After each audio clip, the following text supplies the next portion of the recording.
এই জামাটা আমার অনেক ভালো লাগে, সো আমি ভেবেছিলাম এই জামাটা পরাবো, কিন্তু এই জামাটা পরানো হয়নি। পা অবধি হলেও হতো, পা ছেড়ে যায়, জামাটা অনেক বড় ছিল। আর এই তো এখন আমি বাচ্চার মা হয়ে গেছি, সো আমার ব্যাগে অলওয়েজ বাচ্চার জিনিসপত্র থাকে। ভেবেছিলাম আকাশি কালার জামাটা ওখানে গিয়ে পরাবো, আর সাথে প্যাম্পার্স নিয়েছিলাম। সবকিছু উল্টো হয়ে গেছে। যাই হোক, সবকিছুই দেখাবো। চলুন এখন দেখাচ্ছি আমি কি পরেছি। আর সবার আগে আমার বলে নেওয়া উচিত ছিল আমি আজকে কোথায় যাচ্ছি। এত সাজগোজ আর এত প্রস্তুতি কিসের জন্য? ভিডিওটা ছিল ঈদের পরের দিনের, আর আমাদের দাওয়াত ছিল দাদু বাড়িতে, সো আমরা যাচ্ছিলাম দাদু বাড়ি। ইয়াশফাকে এই জামাটা পরিয়ে দিয়েছিলাম, আর সাথে রেখেছিলাম এটা ওখানে গিয়ে পরানোর জন্য। আলহামদুলিল্লাহ আমরা সবাই মিলে সিএনজিতে উঠে পড়েছি, কিন্তু এত বাতাস ছিল, ওয়েদারটা ভীষণ ঠান্ডা ঠান্ডা, তাই ওকে একদম সবকিছু ঢেকে ঢুকে নেওয়া হয়েছে। এই তো রওনা দিয়ে দিয়েছি, এখন প্রায় চলেও এসেছি বলা যায়। প্রকৃতি উপভোগ করতে করতে সময় কোন দিক দিয়ে পেরিয়ে গেল বুঝতেই পারলাম না। জার্নিটা অলওয়েজ আমার কাছে ভালো লাগে। ট্রাভেলিং আমার খুব পছন্দের একটা জিনিস।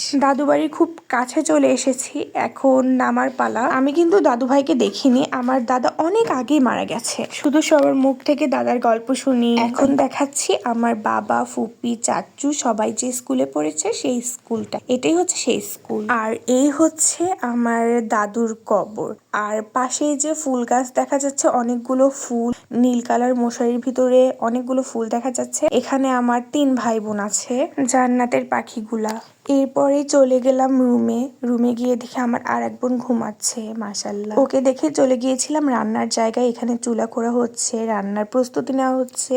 অনেক রকমের আইটেম ছিল, আমাকে তো একদম ভাত দিয়ে ভরিয়ে ফেলছিল, যদিও আমি খেতে পাইনি। এদিকে বাটা ঘষা, পেঁয়াজ মরিচ সবকিছু কেটে নেওয়া হচ্ছে। এখানে পেঁয়াজ ছেলা হচ্ছিল, পাশেই দেখলাম সবকিছু রাখা হয়েছে, আরো অনেক অনেক পেঁয়াজ ছিল, মরিচ ধুতে রাখা হয়েছে। এইদিকে মাছ মাখিয়ে রাখা হয়েছে, মাছ ভাজি করা হচ্ছে, মাংস রান্না করা হচ্ছিল। সবকিছু দেখা শেষে আমি বাসাটা একটু ঘুরে ঘুরে দেখছিলাম, কিছু আর নাই, সব ভেঙে একাকার। এই যে বাবাদের রুম, সবই দেখছিলাম। এইদিকে রান্না হচ্ছিল, আমরা চলে গিয়েছিলাম দাদু বাড়ির সামনের সাইডটাতে। এই গাছটা দেখে আমার মনে হচ্ছিল এটা মধু গাছ, তাই আমি দেখলাম, পরে দেখলাম না, এটা মধু না। এই পুকুরটা, আশেপাশে যা যা দেখা যাচ্ছে সবকিছু আমার দাদার ছিল একসময়। এখন এগুলো বাবার, চাচুর, ফুপির সবাইকে ভাগ করে দেওয়া হয়েছে। প্রচন্ড রোদ ছিল, প্রচন্ড, এই জন্য বেশি আর ঘুরতে পাইনি। এরপরেই চলে গেলাম বাড়ির ভিতরে একটু ঘুরঘুর করতে করতে খাওয়ার জন্য ডাক দিয়েছে। এরপরে চলে গিয়েছিলাম খেতে, সোজা খেতে বসে গিয়েছি। এখন দেখুন আমাদের খাবারের আইটেমে কি কি ছিল। প্রথমে দিয়েছিল পোলাও, সাথে ছিল লেবু। পোলাও প্রথমে দিয়েছে, আমি না করছিলাম, আরো বেশি দিয়েছে। এরপরে দিয়েছে একটা মাছ ভাজি বিশাল আকারের, তারপরে দিল শশা। সবাই খেতে বসেছে, যেদিকে তাকাচ্ছি সব আমার নিজের মানুষ। এখানে বসেছে আমার ভাইয়েরা, মামা, ফুপা, চাচু সবাই আছে। ওইদিকে সব ছেলেরা বসেছে, আর আমি যেদিকে বসেছি এদিকে মেয়েরা বসেছে। এরপরে দিয়ে দিল ডাল, তারপরে দিয়ে দিল একটা মাছ, আর তারপরে দিয়েছে মাংস, এরপরে দিয়েছিল দই। আমি আশেপাশে তাকিয়ে দেখি সবার খাওয়া শেষ, আমার এখনো খাওয়া শেষ হয়নি। সত্যি কথা, দেখুন আশেপাশে কেউ নাই, অথচ আমার খাবার।